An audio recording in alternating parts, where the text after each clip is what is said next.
ప్రభుత్వం అధికారంలోకి రావడంతో ఏపీకి ప్రజలకు స్వేచ్ఛ వచ్చిందని నారా భువనేశ్వరి అన్నారు. గత ప్రభుత్వ హయాంలో టీడీపీ కార్యకర్తలతో పాటు ప్రజలు ఇబ్బందులు ఎదుర్కొన్నారని విమర్శించారు. ఇప్పుడు ప్రజలు సంతోషంగా ఉన్నారని భువనేశ్వరి తెలిపారు. అది నేను ఒట్టి నిజం గెలవాలి గురించి మేము గెలిచామని అనవండి.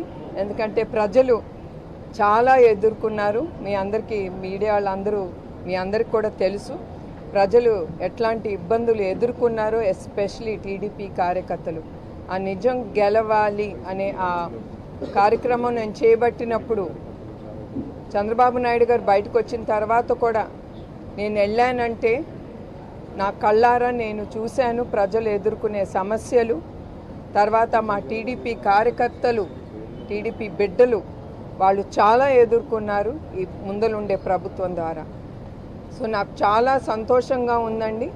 ఆంధ్రప్రదేశ్కి స్వాతంత్రం వచ్చినంత సంతోషం, అప్పుడు ఎట్లా గాంధీ గారు పోరాడారో, అప్పుడు ప్రజలు ఎంత సంతోషంగా ఉన్నారో, ఇప్పుడు ఆంధ్రప్రదేశ్కి ఆ ఫ్రీడమ్ అనేది వచ్చింది.